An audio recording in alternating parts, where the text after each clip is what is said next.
Today, we're going to build a U-Wing fighter using 7 Lego pieces. These are all the pieces you are going to need. In the description of this video, I left the piece names, count, and design IDs.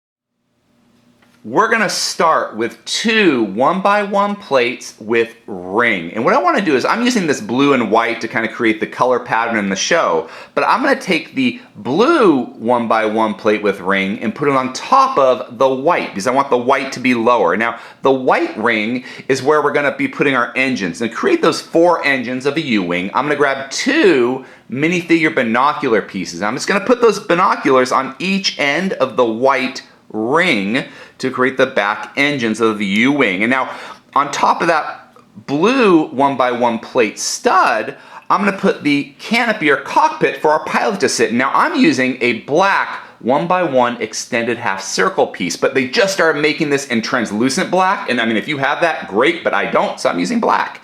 But I'm going to put the straight end in back, facing the engines, and the curved end in front, facing that ring. And now all I have to do is create the front of my U-Wing where you got that, what kind of gives it the name, those 2 parts that go out that give the U-Wing its name. And to do that, I'm going to grab 2 1x3 tile pieces. I'm going to put the end of that 1x3 tile piece on each end of my ring. So I put it on the one side, and then I get the other side. And now it's a 1-point connection, so you're going to want to make sure they're straight and even. But once it's complete, I've got a U-Wing fighter for my rebels to use and fight the Empire. If you enjoyed this video, please subscribe or check out some of our other videos. Until next time, let's keep building together.